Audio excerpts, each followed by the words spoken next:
Beneath the fractured gaze of a winter moon, a single howl lingered unspoken in the frost-kissed air. Ilara's boots crunched against the brittle snow as she stumbled down the academy's shadowed path, the weight of rejection pressing heavier than the blizzard's first breath. The Alpha Academy loomed behind her like a jagged crown of ice and stone, its spires piercing the night sky where the full moon hung low, bloated and indifferent.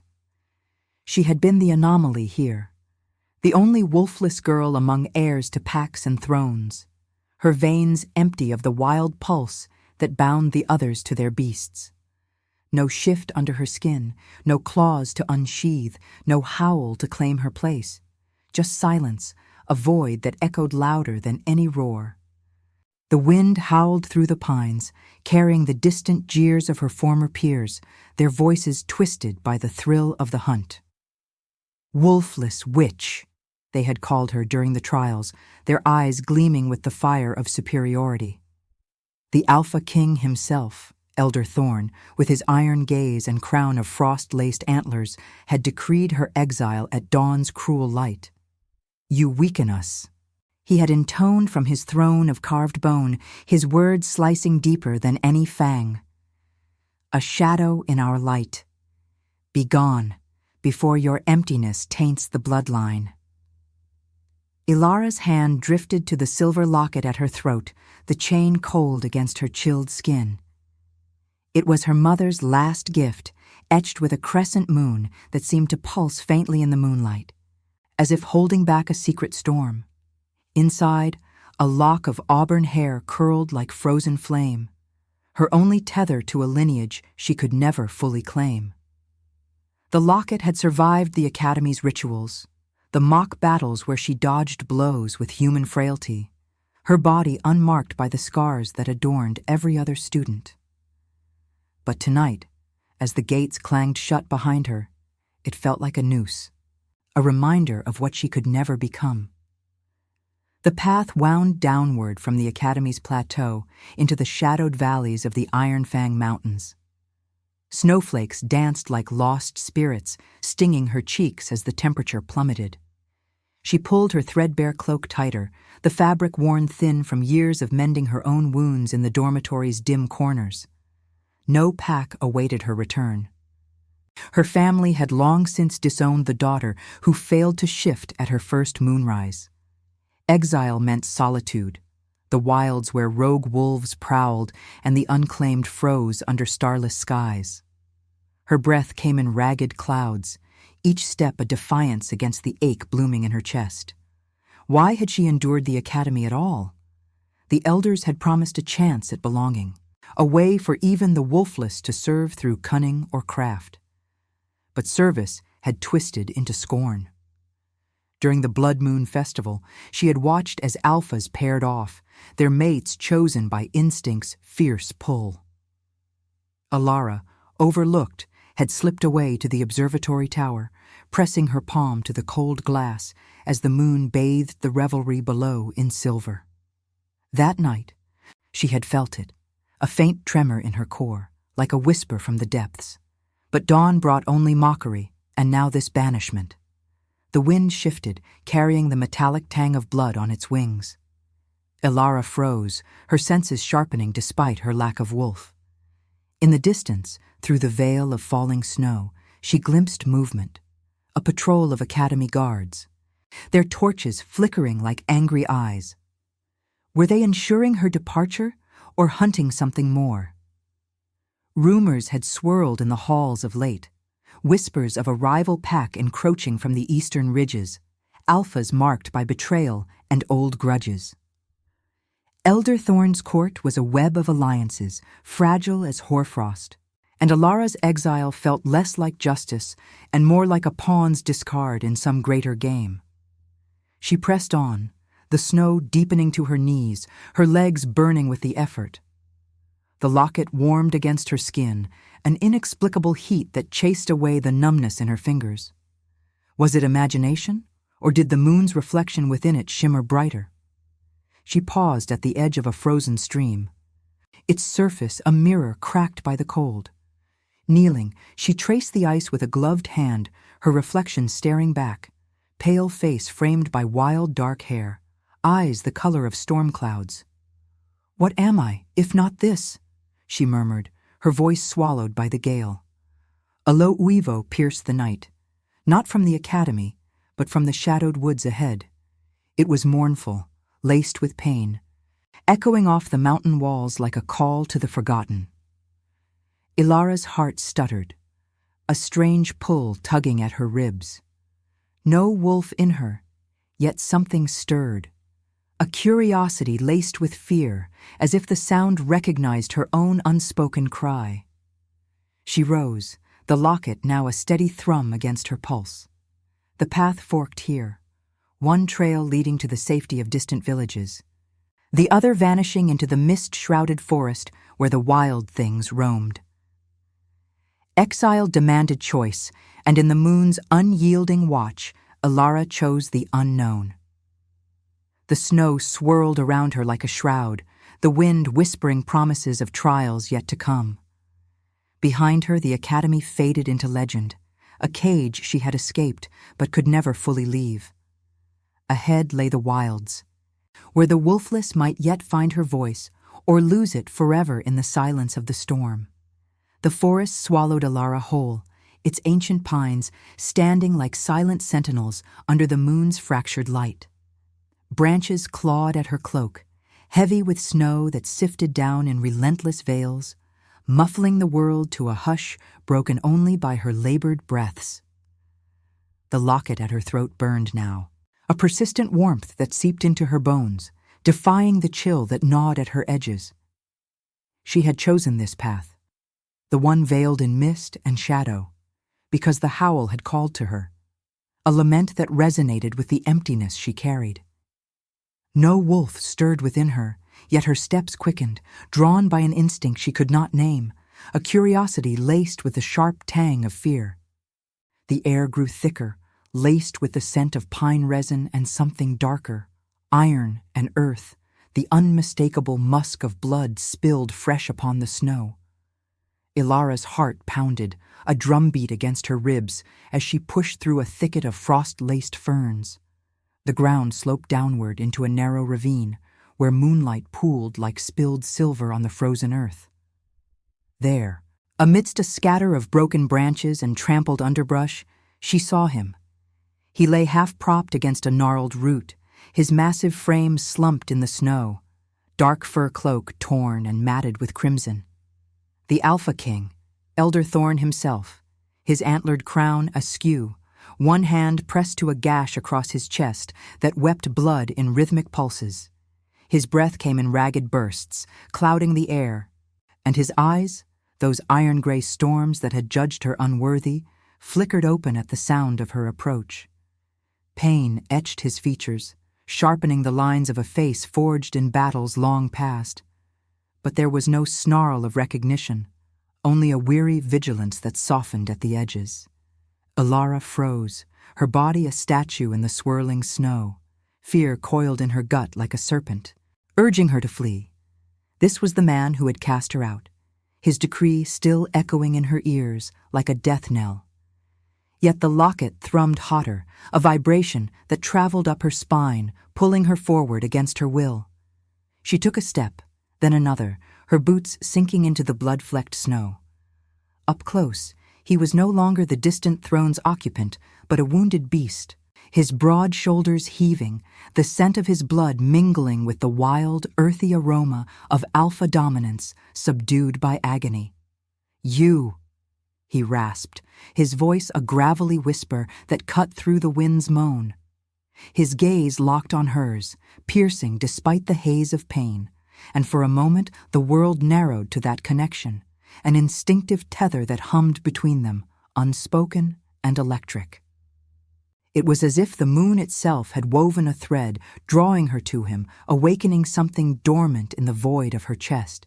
But denial surged hot on its heels. This was madness, a trick of the storm. He was her exile's architect, the king whose guilt she could almost taste in the air, heavy as the snow's weight. Thorn shifted, wincing as fresh blood seeped through his fingers. The patrol. Rivals from the east, ambush in the pass. His words were clipped, not an explanation but a fragment of truth offered like a bone to a stray. Ilara's mind raced, rumors of the encroaching pack, the fragile alliances fracturing under old betrayals. He had been out there, not to hunt her, but to safeguard the borders he ruled with iron and remorse. The Academy's web of politics extended even here, into the wilds, where kings bled as readily as common wolves. She should leave him. Let the cold claim what her banishment could not. But her hands moved of their own accord, shedding her cloak to press it against his wound, the fabric soaking through instantly. The warmth of his skin beneath seared her palms, a contrast to the night's bite, and she felt it then. The pull, deeper than fear. A curiosity that bloomed into reluctant empathy. His eyes searched hers, not with the scorn of the throne room, but with a melancholy that mirrored her own fractures. Guilt shadowed his features, the weight of decisions that had scarred more than just his flesh. Decisions like hers, born of duty's cruel blade. "Why?" he murmured, his hand brushing hers in a fleeting touch that sent a shiver through her, not of cold, but of something ancient, lunar. The locket pulsed in response, its crescent moon catching the light, casting a faint glow on his bloodied chest. Ilara pulled back, her cheeks flushing beneath the frost. "Because the storm spares no one," she said, her voice steady despite the tremor in her core. It was a lie, half-formed.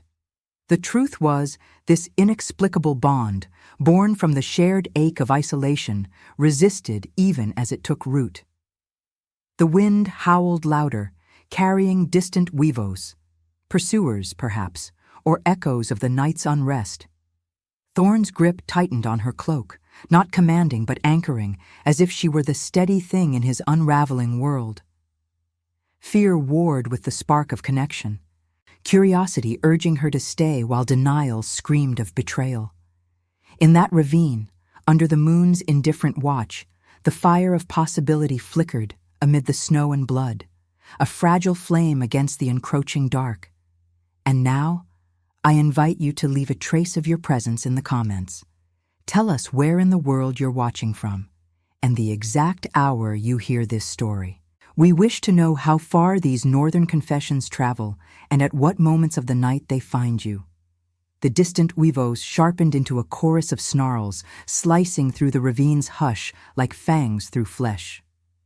Ilara's pulse thundered in her ears, drowning the wind's wail as she scanned the shadowed tree line above.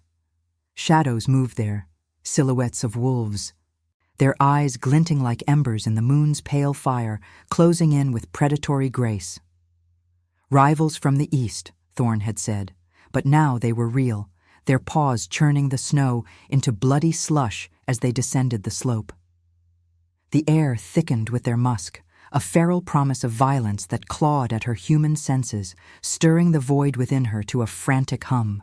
Thorn's hand clamped around her wrist, his grip iron despite the blood loss etching pallor across his chiseled jaw. "Run," he growled, the word a command laced with the raw edge of a king unaccustomed to vulnerability. But Ilara shook her head, the locket at her throat flaring hot against her skin, its crescent moon a beacon in the chaos. Run where? The ravine funneled them like prey into a trap, its walls sheer and unforgiving, slick with ice that mirrored the moon's fractured light. No, flight was surrender, and something fiercer than fear rooted her boots to the frozen earth. A defiant spark, born of years scorned, now ignited by the man who had wielded her exile like a blade. "With you," she whispered, her voice steady amid the storm's roar, surprising even herself. She tore a strip from her cloak's hem, binding it tighter over his wound, the fabric blooming red as she worked. His gray eyes widened, a flicker of something unspoken passing through them, gratitude perhaps, or the guilt that shadowed his every decree, heavy as the crown he no longer wore straight. The locket's warmth spread through her fingers, chasing the cold that threatened to numb her resolve, as if it whispered of bonds forged in blood and moonlight, not thrones or trials. The first wolf crested the ravine's edge, a massive beast with fur like midnight frost. Its jaws parted in a silent snarl that revealed fangs stained crimson. More followed, a pack of 6, their forms shifting fluidly between man and monster, rivals marked by jagged scars and the arrogance of those who claimed old grudges as birthrights. They were the Shadow Claws, whispers from the Academy's halls made flesh. Exiles turned invaders, hungry for the Iron Fang throne and the territories it guarded. One, a hulking alpha with eyes like forged steel, locked onto Thorn and bayed a challenge that echoed off the ice, the sound vibrating through Alara's bones like a death knell. Thorn surged to his feet with a guttural roar, shoving Alara behind him as his body tensed, muscles coiling despite the agony twisting his features. Blood seeped anew from his chest, staining the snow in dark petals, but he stood as a wall of unyielding strength, his presence a thunderclap in the night. "Stay back!" he snarled at her, even as his free hand fumbled for the dagger at his belt, its blade catching the moon's gleam. Yet Alara saw the tremor in his stance, the way his breath hitched. The king was no invincible force here, but a man frayed by duty's endless toll, his melancholy a quiet storm beneath the ferocity. The Shadow Claws lunged, a blur of claws and fury cascading down the slope. Thorn met the first with a savage swing, his dagger biting deep into furred shoulder, eliciting a yelp that curdled the air. Blood sprayed, warm and metallic, splattering Alara's cheek as she scrambled for cover behind a jutting boulder. Her heart hammered, fear a vice around her lungs, but she couldn't tear her eyes away. Thorn fought like the legends etched in the Academy's halls, each parry a testament to battles won and lost, his movements a dance of power tempered by pain. Yet numbers favored the enemy. One wolf flanked him, raking claws across his thigh, drawing a hiss of fresh torment. Instinct overrode her terror. Alara grabbed a fallen branch, its weight heavy and splintered, and swung it with all her human might at the beast's flank. The wood cracked against bone, startling the wolf enough for Thorn to drive his dagger home. It crumpled, whimpering, but the alpha leader circled closer, his gaze shifting to her, the wolfless girl, an easy mark in their eyes. "The king's pet," he sneered, his voice a guttural rumble as he half-shifted, muscles rippling under scarred skin. "You'll fetch a fine pelt for our fires." Alara's breath caught, the locket pulsing like a second heartbeat, urging her forward. She met his stare, her storm cloud eyes unyielding, and in that moment, empathy cracked open within her. Not pity, but recognition of the fractures they all bore. Thorn, the king who had banished her to preserve his pack's purity, now bled for the same fragile peace she had once craved. The rivals, driven by betrayal's poison, mirrored her own rejection, twisted into rage.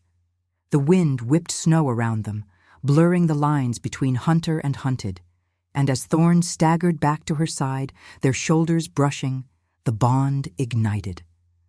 Not love, not yet, but a tether of shared defiance, empathy weaving through the fear like roots through frozen soil.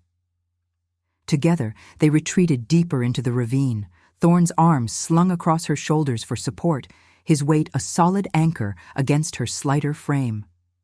She guided him toward a cleft in the rock face, a narrow cave mouth veiled by icicles that dangled like the Deuce's frozen tears. The Shadow Claws pursued, their howls a cacophony of thwarted hunger. But the storm's fury rose to meet them, gusts howling through the pass, flinging snow into blinding sheets that masked their trail. Alara pushed Thorn inside first, his blood leaving a stark trail on the cavern floor, then wedged the branch across the entrance as a frail barrier, her hands trembling from exertion and the chill seeping into her bones. In the dim glow filtering through the ice, they collapsed against the rough walls, breaths mingling in ragged harmony. The cave smelled of damp stone and ancient earth, a sanctuary carved by time's indifferent hand, lit faintly by the locket's inner light as it swung free from her collar. Thorn's head lolled against the rock, his eyes finding hers in the shadows. The iron storm in them softened by exhaustion and something deeper, trust, fragile as new frost. "You fought," he murmured, his voice a low timbre that resonated in the confined space, carrying the weight of unspoken apologies. "For me, after all I've taken." Alara wiped blood from her lip, the metallic taste lingering on her tongue, mingling with the salt of unshed tears. The empathy bloomed fuller now, a quiet fire in her chest, transforming curiosity into connection. She reached out, her fingers brushing his, the contact sending a shiver through her, not of cold, but of the lunar pull that defied her wolfless blood. "We all bleed the same under the moon," she replied, her words a philosophy born of the night's trial, the cave's silence amplifying their intimacy. Outside, the huevos faded into the wind's lament, the common enemy forging them closer, empathy's thread binding wounds both seen and unseen. The locket cooled against her skin, its warmth ebbing like a promise kept, as the storm raged on, guardian of their fragile refuge. In that hidden hollow, amid the echo of battles paused and bonds nascent, Alara felt the first stirrings of something redemptive. Not instant salvation, but the slow thaw of isolation's grip, resisted yet inevitable under the moon's eternal watch. The cave's chill seeped into Alara's marrow, a relentless whisper against the stone walls that enclosed them like the Deuce's unyielding embrace. Flickering light from the locket danced across Thorn's pallid face, casting shadows that deepened the hollows beneath his eyes, where guilt lingered like frost on forgotten bones. She sat close, her back pressed to the rough granite, tending his wounds with strips torn from her cloak, now a makeshift bandage soaked through with his blood, the metallic scent thick in the confined air.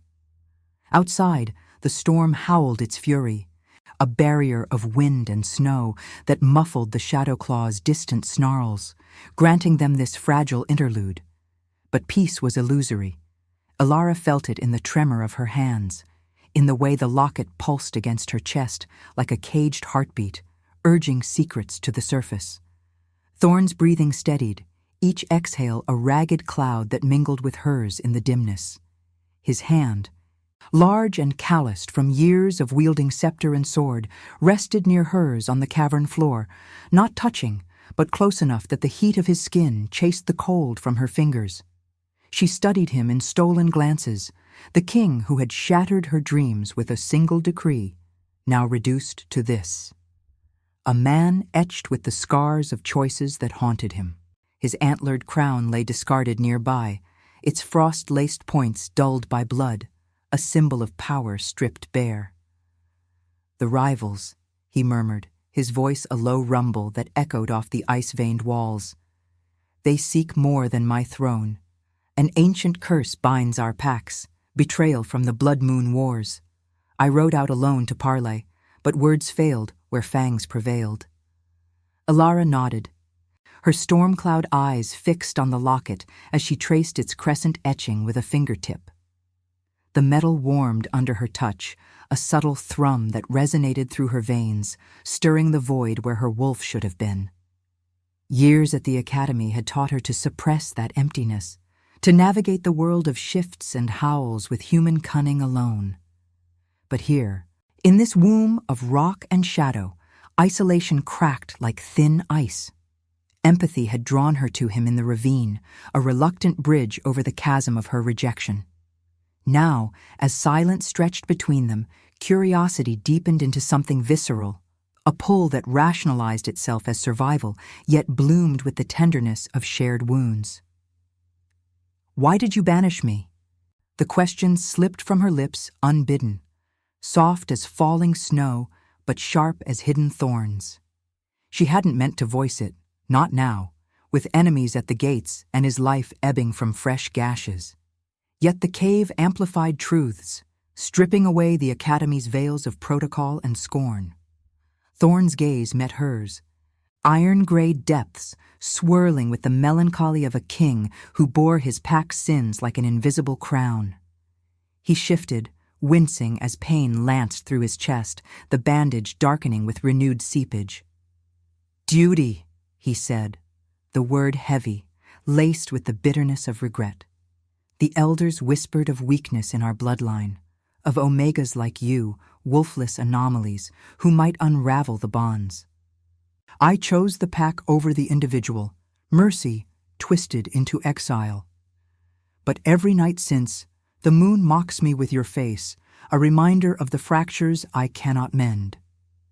His confession hung in the air, a philosophy etched in blood. What is strength, if not the courage to admit its cost? Ilara's chest tightened, the locket flaring hotter, its light spilling across his features like lunar grace. She wanted to rage, to hurl his guilt back at him like the stones of the ravine, but instead, a strange compassion unfurled within her, born of her own losses, the family that had turned away, the academy that had deemed her void. The wind outside gusted, rattling icicles at the entrance like chimes of the Deusa, and in that moment the cave felt less like a tomb and more like a crucible, forging something from their shared despair. Then it came, a tremor deep in her core, not the familiar ache of absence, but a rising tide, insistent and wild. The locket burned against her skin, its crescent moon glowing with an inner fire that illuminated the cavern in ethereal silver. Ilara gasped, clutching at it as visions flooded her mind. Flashes of ancient rituals under blood moons, pacts entwined in eternal oaths, a curse woven from betrayal that threatened to consume the Iron Fang line. She saw Thorn as a young alpha, crowned in the wake of his father's fall, his first decree stained by the very rivals who now hunted him. And woven through it all, her own thread, a wolfless omega, not broken, but chosen, her silence a vessel for the Deusa's voice. The manifestation seized her like a storm's heart, a sound built in her throat, not a howl in the beastly sense, but a pure, resonant cry that echoed the moon's own lament, vibrating through the stone, shattering the icicles at the entrance in a cascade of crystalline shards. The air hummed with power, ancient and unbound, carrying scents of pine and blood, visions of paths untrodden. Ilara's body arched, her eyes glazing with silver light as the gift revealed itself. The Pathfinder's call, a spiritual howl that pierced illusions, unveiling destinies hidden in the lunar weave. It wasn't fangs or fur, but insight, a bridge between the seen and unseen, the key to unraveling curses born of old guilts. Thorn bolted upright, his pain forgotten in the awe that widened his eyes. He reached for her, his hand cupping her face with a gentleness that belied his strength, thumbs brushing away tears she hadn't realized she shed. The locket's glow reflected in his gaze, illuminating the realization dawning there. You're the one, he breathed, voice thick with wonder and the weight of prophecy. The Deusa's marked, wolfless not by flaw, but by design, to guide the lost, to shatter the chains of fate, my curse. It ends with you, Ilara, not as exile, but as redeemer. She collapsed against him, the vision fading, leaving her trembling in its wake. The cave fell silent save for their mingled breaths, the shattered ice glittering like stars on the floor. Fear warred with elation in her chest. This power, long dormant, resisted the ease of acceptance. It demanded she embrace a role that tied her to the very king who had cast her out. Yet in his touch, the bond deepened, no longer denied but acknowledged, a lunar thread pulling them toward revelation's edge. Outside, the storm whispered of trials to come, but within, the fire of destiny kindled, warm against the encroaching cold. The locket cooled once more, its light dimming to a steady pulse, a symbol of the path now unveiled. Ilara met Thorn's eyes, the melancholy in them yielding to hope's fragile spark, and in that shared silence she felt the first true stir of Renascimento, not as reward, but as the hard-won proof of her worth. Subscribe if you believe mercy can crown even the fallen. Dawn's pale fingers clawed through the cavern's fractured mouth, scattering shards of ice like shattered promises across the stone floor. Ilara stirred from a fitful vigil, her body aching from the night's revelations, the locket's weight a constant anchor against her collarbone. Thorn slept beside her, his chest rising in shallow rhythms, the makeshift bandages stained but holding against the slow seep of blood. The storm had ebbed, leaving a hush broken only by distant drips of melting frost. But peace was a fleeting illusion. Her newfound gift, the Pathfinder's howl, lingered in her veins like an unquenched fire, its echoes whispering of destinies intertwined. Yet the weight of choice pressed heavier than the mountain's shadow. She rose quietly, the cave's chill nipping at her skin as she peered out. The ravine lay cloaked in fresh snow, pristine save for the crimson tracks of their flight, now half buried by the night's fury. The Shadowclaw's howls had faded into silence, but Ilara's senses, sharpened by the locket's thrum, caught a new tension in the air. The acrid tang of smoke on the wind mingled with the low murmur of voices from the Academy's direction. Her heart clenched. The past was converging, drawn by the blood and the howl that had pierced the veil. No longer could they hide in this womb of rock. The confrontation loomed, a moral crossroads etched in ice and fire, where forgiveness might forge peace or ignite war's unrelenting blaze. Thorn awoke with a groan, his iron-gray eyes finding hers in the dim light. Pain etched his features, but resolve hardened his jaw, the melancholy of his kingship tempered by the revelation of her power. "We must return," he said, his voice a gravelly timbre that resonated through the cave like a decree from the Deusa herself. "The pack senses the shift. The curse stirs. If we falter, the Shadowclaws will claim not just my throne, but the soul of Ironfang." Ilara nodded, though doubt coiled in her gut like winter's serpent. Return meant facing the elders who had scorned her, the peers who had jeered, and the king whose banishment had carved her exile into her bones. Love's fragile thread, born in the ravine and kindled in the cave, resisted full embrace. It was no easy balm, but a trial demanding she choose between the freedom of solitude or the chains of redemption. They emerged into the biting dawn, Thorn leaning on her for support, his arm a heavy warmth across her shoulders. The snow crunched underfoot as they climbed the ravine's slope, each step a labored ascent toward judgment.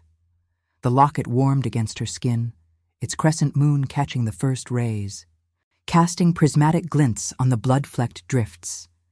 Wind whispered through the pines, carrying the scent of torch smoke and fir, drawing them inexorably to the Academy's gates.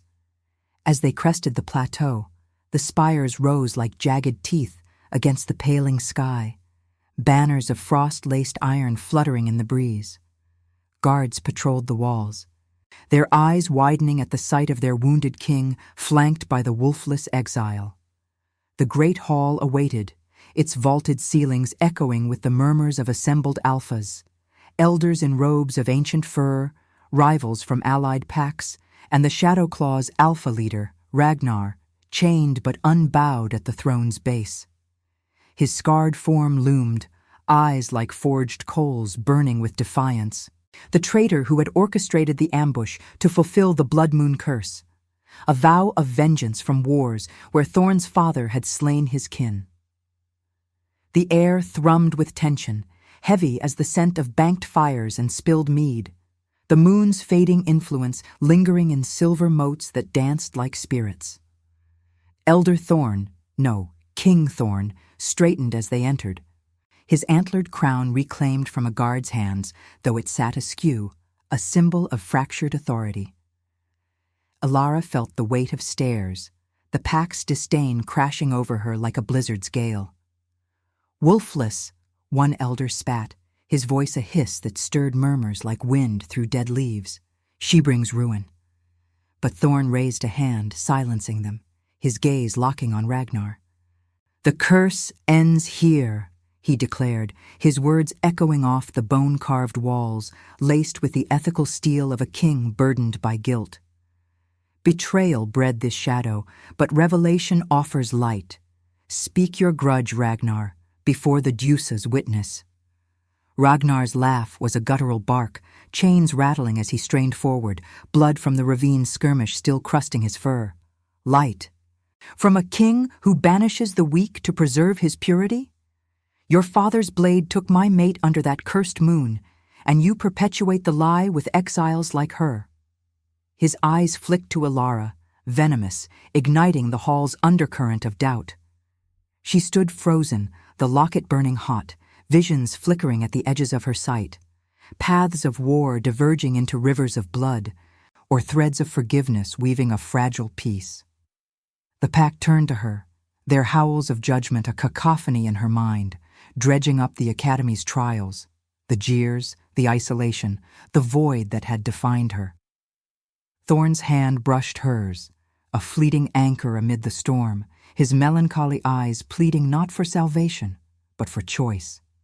Ilara, he murmured, low enough for only her to hear, the wind from an open archway carrying his breath like a confession. Your Pathfinder's gift sees what I cannot. Forgive, or let war claim us all. Freedom for you lies in walking away, but the pack, our bond. His voice cracked, the guilt of her banishment raw in his tone, a king's duty warring with the man who had glimpsed redemption in her howl. The dilemma tore at her, visceral as claws raking flesh. Freedom whispered of the wilds, unburdened by packs and thrones, her wolfless silence a shield against further scorn. Yet love, resisted in the cave, rationalized as survival, now demanded acceptance, not as reward, but as proof, to heal the wound he carried, the curse born of old betrayals. The locket pulsed, its lights spilling across the hall like moonlight on snow, illuminating Ragnar's snarl and the elder's uncertainty. Alara stepped forward, her voice rising not in howl, but in resonant clarity, the Pathfinder's essence weaving through her words. Strength is not in fangs or crowns, she said, the philosophy blooming from her core, felt in the hall's sudden hush, but in choosing mercy over the blade that scarred us all. Ragnar lunged against his chains, fury twisting his features, but Thorn's guards held firm. The pack shifted, murmurs turning to contemplative growls, the air electric with the precipice of decision. Alara met Thorn's gaze, the bond solidifying in that charged silence, a choice teetering between forgiveness's thaw and war's frozen grip. Blood from his wounds dripped onto the flagstones, mingling with shadows, while outside, the wind weaved a warning, the moon's echo urging her toward the moral forge. In that hall, under the weight of past and possibility, Alara felt the fire of judgment kindle, its heat a promise of sacrifice yet to come, the ethical blade hovering, unyielding as the dawn's cold light.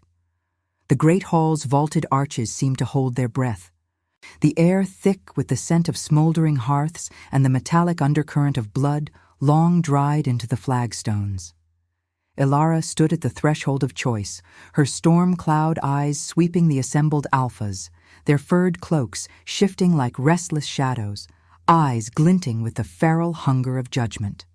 The locket at her throat thrummed like a living heart, its crescent moon spilling silver light that cut through the gloom, illuminating Ragnar's chained form and the elder's furrowed brows. Thorn's hand lingered near hers, a silent tether of warmth amid the chill that seeped from the open archways, where dawn's light clawed at the horizon like a beast emerging from slumber. Her words hung in the hush. Strength is not in fangs or crowns, but in choosing mercy over the blade that scarred us all, a philosophy forged in the cave's crucible, now echoing off the bone-carved walls like the Deuce's own decree. The pack stirred, low growls rippling through them, a tide of doubt and defiance. Ragnar's laugh shattered the tension, raw and jagged, his scarred muscles straining against the iron links that bit into his wrists. Mercy, "From the wolfless outcast?" he snarled, his voice a venomous rumble that stirred the embers in the nearest fire pit, sending sparks dancing like fallen stars. "Your king's guilt blinds him, girl. The curse demands blood. Mine for your father's sins, his for perpetuating the lie. Release me, and I'll end it swiftly, or watch your precious Iron Fang crumble under the moon's wrath." Thorn's frame tensed beside her, his wound's ache a visible tremor in his jaw, the bandage beneath his cloak darkening with fresh seepage. Guilt shadowed his iron-gray eyes, a melancholy storm that had haunted him since the throne room's decree, now laid bare before his kin. He had chosen duty over her once, banishing the anomaly to safeguard the pack's illusory purity, but the ravine's blood and her howl had unraveled that facade. Love, resisted in the wilds as mere survival, rationalized in the cave as empathy's fragile bloom, now demanded acceptance, not as a crown's reward, but as the raw proof of redemption. His fingers brushed hers fully this time, calloused and steady, a union forged in the fire of shared fractures. "Ilara," he whispered, the wind from the archway carrying his breath like a vow. "The path is yours. War claims us all, or mercy remakes us. I cannot command what the Dusa has revealed in you." The locket flared hotter, visions cascading through her mind once more.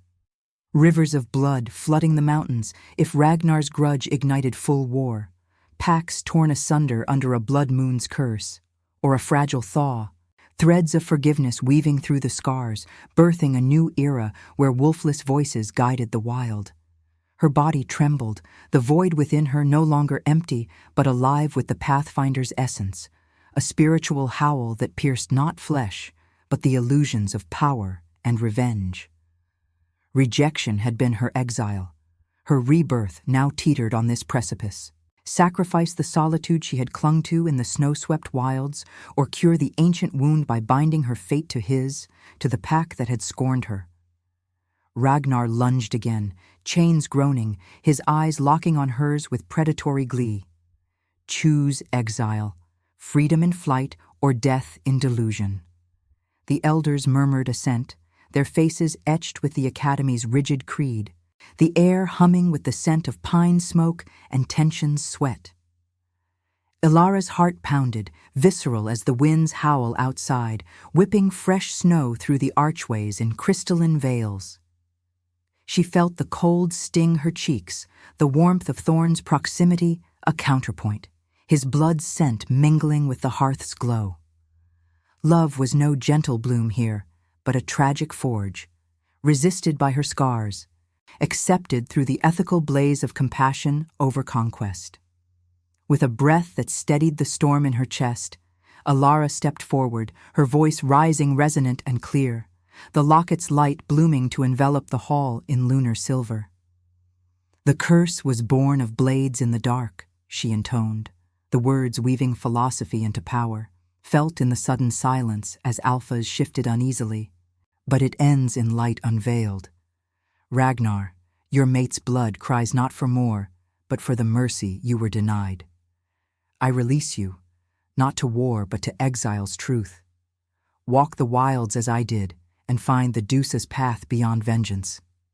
She extended her hand, the Pathfinder's gift surging through her, a howl unspoken yet shattering, not windows of stone, but the invisible barriers of grudge and guilt. Visions flooded Ragnar, paths of redemption untaken, the moon's indifferent grace offering rebirth if he chose it. The Alpha leader recoiled, chains falling slack as guards hesitated, the hall's tension fracturing like ice under spring's thaw. His eyes widened, the fire in them dimming to embers of dawning regret, the curse's weave unraveling in ethereal threads that dissolved into mist. Thorn's pack exhaled collectively, a chorus of uncertain growls, turning to contemplative woofs, the elders' scowls softening under the locket's glow. Ragnar rose unsteadily, rubbing his wrists, his gaze meeting Ilara's not with hate, but a weary acknowledgement, the shared wound of loss, now a bridge rather than a blade. Thorn turned to her then, his hand claiming hers fully, the union sealing in the hall's charged hush. "You are no exile," he murmured, voice thick with the melancholy lifted, but the heart of Iron Fang reborn. Their bond solidified, love's proof in the sacrifice of old decrees. Her freedom yielded not to chains, but to the redemptive fire of choice. The pack knelt as one, howls rising in harmony, not of dominance, but reverence, the moon's echo lingering in their cries.